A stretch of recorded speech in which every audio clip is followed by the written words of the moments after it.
কারিমের 3টা আয়াতে কারিমা আমি আপনাদের সামনে পড়েছি। 3টা আয়াতে কারিমা খুতবায় পড়েছি। খুব মনোযোগ সহ শুনেন। সংক্ষেপে যে হুজুর এক সাবজেক্ট কইতে কইতে একটা 3 বাজছে নাকি আর একটা কত বাজে, না এত বাজবে না। খেয়াল করেন, ভালো করে শুনেন। গণতান্ত্রিক পদ্ধতি এটা হারাম। গণতান্ত্রিক পদ্ধতি কি? সবাই বলেন কি? হারাম। এটা সবাই বলে, সবাই জানে এটা ইসলামিক পদ্ধতি না। কিন্তু আমরা এটার এমনভাবে চতুর্দিকে আমাদের আটকানো, এখন এটা ছাড়া আমাদের আর কোনো বিকল্প নাই।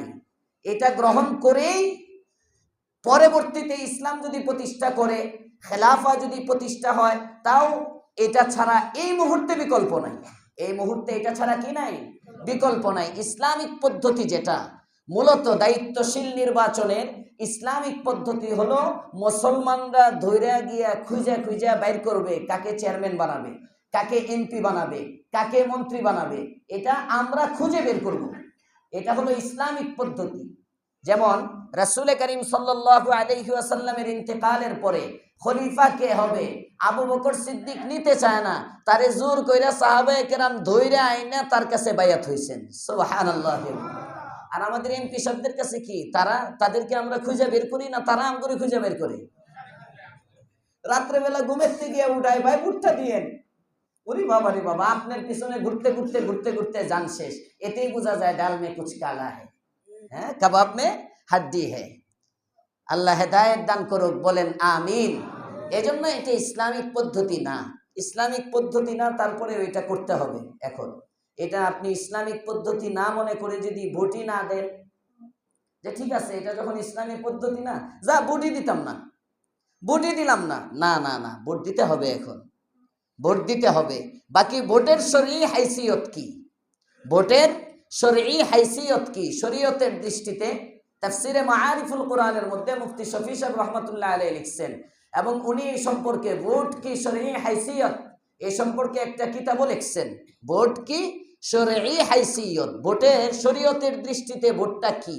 মুফাসসিরিনে কেরাম পর্যালোচনা করে দেখেন, কোরআন হাদিস পর্যালোচনা করে, ভোট শরীয়তের দৃষ্টিতে ভোটের হাইসিয়ত হলো 3টা। একটা হলো ভোট, এটা আমানত। ভোট কি?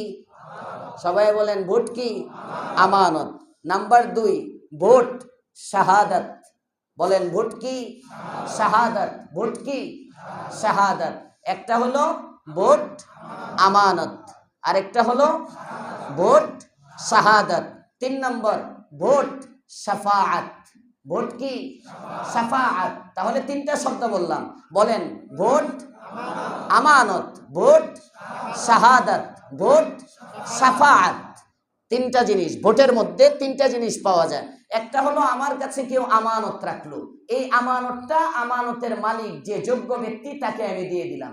আপনি সোহরাব সাহেব আমার কাছে 50,000 টাকা আমানত রাখলো, নিজাম সাহেব এসে আমার কাছে চাইলো, এখন আমি ওনার আমানতটা নিজাম সাহেবকে দিয়ে দিলাম, হবে? হবে না। যার আমানত তাকেই দিতে হবে। তাহলে ভোটের 1 নম্বর দিক হলো ভোট আমানত। আমানত। নাম্বার 2 ভোট শাহাদাত। শাহাদাত মানে সাক্ষ্য। ভোট কি? সাক্ষ্য, সাক্ষ্য। 3 নম্বর ভোট হলো শাফাআত। 3 নম্বর ভোট কি? শাফাআত। এই 3টা শব্দ মনে থাকবে তো ইনশাআল্লাহ? এখন আসেন কোরআনে দেখি আমানত সম্পর্কে কোরআন কি দিক নির্দেশনা দেয়, শাহাদাত সম্পর্কে কোরআন কি দিক নির্দেশনা দেয়, এবং শাফাআত সম্পর্কে কোরআন কি দিক নির্দেশনা দেয়। এই 3 দিক নির্দেশনা দেখলে আমি ভোট কাকে দেব বুঝতে পারবো। 1 নম্বর যেহেতু আমানত, কোরআন কি বলে? ইন্নাল্লাহা ইয়া'মুরুকুম, নিশ্চয় আল্লাহ তাআলা তোমাদেরকে আদেশ করছেন, আন তুআদ্দুল আমানাতি ইলা আহলিহা, আমানত আমানতের যোগ্য ব্যক্তির নিকট পৌঁছায় দাও। তাহলে ভোট যেহেতু আমানত, অযোগ্যর কাছে 1000 টাকা দিয়ে বিক্রি করে দিব না, যে যোগ্য তাকে দিব। সবাই বলেন যে যোগ্য তাকে দিব, যে যোগ্য তাকে দিব। এটা আমানত। আমানত। আর না হলে আমানতের খেয়ানত হবে, আর না হলে আমানতের কি হবে? খেয়ানত হবে। ভোটের 2 নম্বর দিক হলো শাহাদাত। শাহাদাত মানে সাক্ষ্য, সাক্ষ্য, সাক্ষ্য। অনেক পিসাব আছে, তারা ভোট দিবে না, দেশে থাকবে ভোট দেবে না। আমি না উমরাত জামুগা ভোট দিব না, এটা ভিন্ন কথা। পরিবেশ নেই, সৌদির থেকে তো আর আমি তো প্রবাসীও না যে আমি ব্যালট পাঠিয়ে দিব। এটার সুরত নাই। কিন্তু কেউ যদি দেশে থেকে ভোট না দেয় যে না কারে দিমু, জামাত সম্পর্কে এটা শুনি, বিএনপি সম্পর্কে এটা শুনি, ভালো কোনো লোক নাই যা দিলাম না, না না না, এই খারাপ মন্দের ভালো যেটা ওইটারে দিতে হইব। মন্দের ভালো যে তার কাছে দিতে হবে, কারণ ভোট তো শাহাদাত, আর সাক্ষী গোপন করা যায় না। সাক্ষী কি করা যায় না? গোপন করা যায় না। কোরআন বলে ওয়ামাই ইয়াকতুম শাহাদা, যে ব্যক্তি সাক্ষ্যকে গোপন করবে, যে মান কাতামা শাহাদাতান, যে ব্যক্তি সাক্ষ্যকে গোপন করবে তার কবিরা গুনাহ হবে। সাক্ষ্য গোপন করা কবিরা গুনাহ। ওয়ামাই ইয়াকতুমহা ফাইন্নাহু আসিমুন কলবুহু, এটা আসছে সূরা বাকারার মধ্যে। যে ব্যক্তি সাক্ষ্যকে গোপন করে তার অন্তর গুনাহগার। জোরে কোন নাউযুবিল্লাহি মিন যালিক। এজন্য ভোট যেহেতু সাক্ষী, সুতরাং ভোট কি দিতে হবে না গোপন করব? দিতে হবে, দিতে হবে। ভোট যেহেতু সাক্ষী, অবশ্যই ভোট দিতে হবে। এটা সাক্ষ্য, এটা কি সাক্ষ্য। সাক্ষ্যর ক্ষেত্রে মেয়ার কি? আরেকটা আয়াত তেলাওয়াত করছিলাম, ইয়া আইয়ুহাল্লাযীনা আমানু কুনু কাওয়ামিনা লিল্লাহি শুহাদাআ বিল কিসত। আল্লাহ তাআলা বলেন শোনো, সাক্ষ্য দিবা উপযুক্ত ব্যক্তিকে, ইনসাফ ভিত্তিক, ইনসাফ ভিত্তিক ন্যায়পরায়ণতার সাথে সাক্ষ্য দিবা। সাক্ষ্যর মধ্যে দুইটা জিনিসের কারণে সাক্ষ্য নষ্ট হয়। একটা হলো নিজের, যে আমি যদি এখন সাক্ষ্য দিই আমার নিজের ক্ষতি, কিংবা আমার পরিবার পরিজনের ক্ষতি হবে। আমি যদি এখন সাক্ষ্যটা দিই সে আমার দলের না, আমার দলের বিপক্ষে যাবে। বুঝতেছেন কথা? বুঝতেছেন? এরকম আল্লাহ তাআলা কোরআনে বলেন যে না, ওয়ালা ইয়াজরিমান্নাকুম শানাআনু কওমিন আলা আল্লা তা'দিলু, সাক্ষ্য দেওয়ার ক্ষেত্রে কেউ যেন তোমাকে ইনসাফ থেকে ফিরাইতে না পারে। কোন সম্প্রদায়ের প্রতি বিদ্বেষ অথবা তোমার আত্মীয়তার বন্ধন, তুমি সাক্ষ্য দিবে উপযুক্ত ব্যক্তিকে। এই সাক্ষ্যটা যদি তোমার নিজের বিপক্ষে যায়, অন্য আয়াতে আল্লাহ বলেন ওয়ালাউ আলা আনফুসিকুম, এটা যদি তোমার বিরুদ্ধেও যায়, আবিল ওয়ালিদাইন, অথবা তোমার আব্বা আম্মার বিরুদ্ধেও যদি যায়, আবিল আকরাবিন, অথবা তোমার নৈকট্য প্রাপ্ত নিকটবর্তী আত্মীয় স্বজন বন্ধু বান্ধব তাদের বিরুদ্ধেও যদি যায়, তারপরেও ইনসাফের সাক্ষ্যই দিতে হবে। ন্যায়পরায়ণতার সাথে উপযুক্ত ব্যক্তি উপযুক্ত পাত্রেই তোমাকে সাক্ষ্যটা দিতে হবে। এটা তোমার বিরুদ্ধে যাক, তোমার আব্বা আম্মার বিরুদ্ধে যাক, তোমার নেতার বিরুদ্ধে যাক, বন্ধু বান্ধবের বিরুদ্ধে যাক, তোমার দলের বিরুদ্ধে যাক, মনে থাকবে ইনশাআল্লাহ। তাহলে ভোট সাক্ষ্য। ভোট 1 নম্বর আমানত, উপযুক্ত পাত্রে দিব। 2 নম্বর সাক্ষ্য শাহাদাত, এটা সুন্দরভাবে ইনসাফের সাথে দিব, সাক্ষ্যকে গোপন করব না। এজন্য সবাই ভোট কেন্দ্রে যাইবেন যারা উপযুক্ত, হ্যাঁ, এবং ভোট দিবেন, পারবেন ইনশাআল্লাহ। 3 নম্বর এটা হলো সুপারিশ। 3 নম্বর কি? সুপারিশ। সুপারিশ, আপনি ভোট দিলেন মানে নির্বাচন কমিশনের কাছে আপনি সুপারিশ করলেন এস.এম. জাহাঙ্গীর সাহেবের পক্ষে, অথবা আপনি ভোট দিলেন মানে নির্বাচন কমিশনের কাছে আপনি সুপারিশ করলেন নাগরিক, আরে এখানে ওই যে আরেকজন যে কে একটা শাপলাকলি আরিফুল ইসলাম, হ্যাঁ আরিফুল ইসলামের পক্ষে, অথবা আপনি আর কোন মার্কেটারকে আসেনি এই আসনে?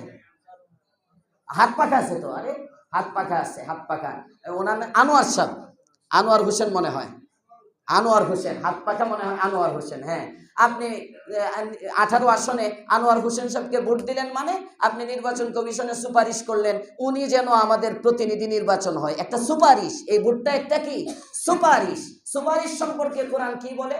ওই সুপারিশটা করলেন, আপনার সুপারিশে মাইয়াশফা শাফাআতান হাসানা, যে ব্যক্তি ভালো সুপারিশ করবে, ইয়াকুল্লাহু নাসিবুম মিনহা, এই এমপি সাহেব আপনার ভোট পেয়ে আপনার সুপারিশে এমপি মনোনীত হয়ে যত ভালো কাজ করবে, সব ভালো কাজের একটা নেকি আপনার আমলনামায় আল্লাহ দিয়ে দিবেন। আর যদি ওমাইয়াশফা শাফাআতান সাইয়্যাহ, খারাপ কাজ যা করবে এমন ব্যক্তিরে যদি আপনি সুপারিশ করেন, যে ব্যক্তি খারাপ কাজ করবে, আল্লাহ তাআলা বলেন ইয়াকুল্লাহু কিফলুম মিনহা, এই খারাপের একটা অংশও তুমি পাইবা, খারাপের একটা অংশ তুমি পাইবা। হ্যাঁ, ওটো ওটো পাসের মতো ওটো আমলনামায় আসতে থাকবে। মাইয়াশফা শাফাআতান হাসানা ইয়াকুল্লাহু নাসিবুম মিনহা ওয়া মাইয়াশফা শাফাআতান সাইয়্যাহ ইয়াকুল্লাহু কিফলুম মিনহা। মনে থাকবে ইনশাআল্লাহ। তাহলে ভোট আমানত, আমানত দিব উপযুক্ত পাত্রে। ভোট শাহাদাত, সাক্ষ্য দিব ন্যায়সঙ্গতভাবে ভোট শাফাআত সুপারিশ করব ভালোর পক্ষে, সুপারিশ করব ভালোর পক্ষে। হুজুর এখন কোনটা ভালো কি বুঝবো কিভাবে? এটা আপনি বুঝবেন আপনার আকল দ্বারা, এটা তো আমি বলে দিব না, আপনি বুঝবেন। যারা দ্বীনের, যাদের দ্বারা এখন কথা হলো হুজুর আসনের মধ্যে যারা দাঁড়াইছে, কথার কথা আমাদের মুফতি সাহেব হুজুরের এই বয়ান, মুফতি সাহেব হুজুর মুফতি দিলওয়ার সাহেব হুজুরের বয়ান, আমি এখন যে কথাটা বলবো এটা কোট করা হুজুরের এবং শাইখুল ইসলাম আল্লামা তাকি উসমানী সাহেবের, এবং এটা একটা কিতাবের মধ্যেও আছে। আমি কিতাবের নাম বললাম না, যেহেতু উর্দু কিতাব আপনারা হাতের নাগালে পাবেন না। মুফতি দেলোয়ার সাহেব হুজুর বাংলাদেশের প্রধান মুফতিদের মধ্য থেকে একজন। মুফতি দেলোয়ার সাহেব হুজুর দামাত বারাকাতুহুমুল আলিয়া পাকিস্তান করাচিতে 11 বছর হজরত ছিলেন।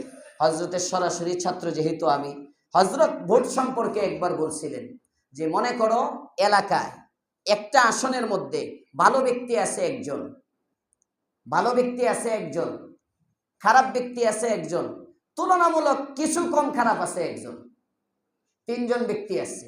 এখন ভালো ব্যক্তিকে নিশ্চিত উনি হারবে, যিনি ভালো উনি নিশ্চিত, মোটামুটি বোঝা যায়, একটা বোঝা যায় না নির্বাচনের আগে যে কাদের মধ্যে হাড্ডাহাড্ডি লড়াইটা হবে, প্রতিযোগিতাটা কেমন হবে, এটা কিন্তু বোঝা যায়, এটা বোঝাই যায়।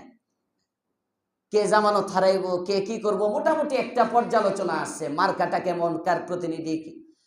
তো যদি মনে হয় লোকটা ভালো, লোকটা ভালো, কিন্তু তিনি ভোট পাবে না, কারণ ভালো মানুষের তো বাত নাই, ভালো মানুষের বাত নাই, সুতরাং ওনার ভোট নাই। ভালো মানুষের যেমন বাত নাই, ভালো মানুষের ভোটও নাই, ভোট পাবে না। তো সেক্ষেত্রে মুফতিয়ানে কেরাম মাসআলা বলেন বাকি যে 2 জন আসছে, এই 2 জনের মধ্যে তুমি দেখো কোনটা আসলে আসবে, তো ওই 2টার একটাই, এটা তো আইতোই না। সুতরাং তারে ভোটটা দিলা মানে তুমি একেবারে ওই তাকে ভোট দেওয়া মানে খারাপটাকে আগায় দেওয়া।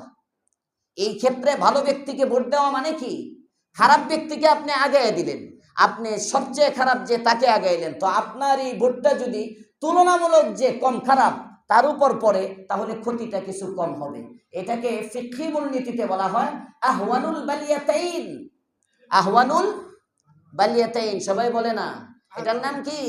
আহওয়ানুল বালিয়াতাইন, মানে 2 মুসিবত আপনার উপর, 2টা বিপদ একসাথে আসতেছে, 2 বিপদের মধ্যে কম কোনটা, লঘু কোনটা, কোনটা কম, সহজ। এই সহজটা গ্রহণ করা, বাঁচতে পারবেন না, 2টার কোনোটা আসবেই। তো ঠিক আছে, 2টার কোনোটা আসাচ্ছে, তাহলে আমি কমটা নিলাম, কম ক্ষতিকরটা নিলাম। এটা হলো ভোটের ক্ষেত্রে মূলনীতি। এই মূলনীতিকে সামনে রেখে আপনারা যাদের দ্বারা ইসলামকে প্রাধান্য দিবেন, কি কে প্রাধান্য দিবেন? ইসলামকে। ইসলামকে জামাতে ইসলামের ইসলাম বলতেছি না, কোরআনের যে ইসলাম, এই ইসলামের কথা বলতেছি। ইসলামকে প্রাধান্য দিয়ে যার দ্বারা ধর্মীয় ক্ষতি কম হবে, দ্বীনের ক্ষতি কম হবে। আমার বিগত বয়ানগুলোতেও আমি মোটামুটি ওয়াজাহাত করছি, হ্যাঁ, ওই সবগুলোকে সামনে রেখে আজকে বলি এইভাবে ইনশাআল্লাহ উপযুক্ত পাত্রে ভোট দিবেন।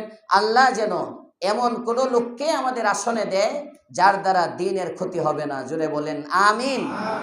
আরেকবার বলেন আমিন। আরো একবার বলেন আমিন।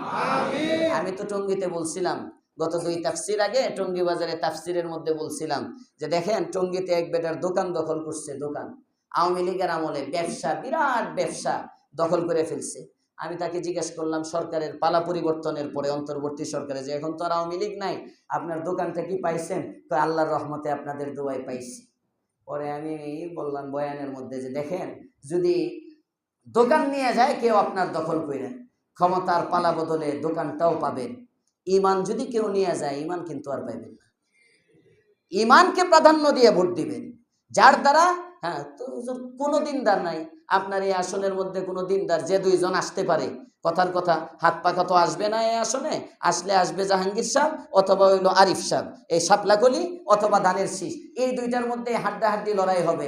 এখন হুজুর এই 2টার মধ্যে 2টাই তো আলেম না, কোনো আলেম নাই, 2টাই তো দিনের বুঝ নাই, কথার কথা দুজন। তো আপনি এখন কম্পেয়ার করেন কোনটা আসলে ইসলামের ক্ষতিটা তুলনামূলক কম হবে, ইসলামের ক্ষতিটা তুলনামূলক কে আসলে কম হবে, তাকে ভোট দিবেন। এটা হলো ভোট দেওয়ার মূলনীতি, মনে থাকবে ইনশাআল্লাহ।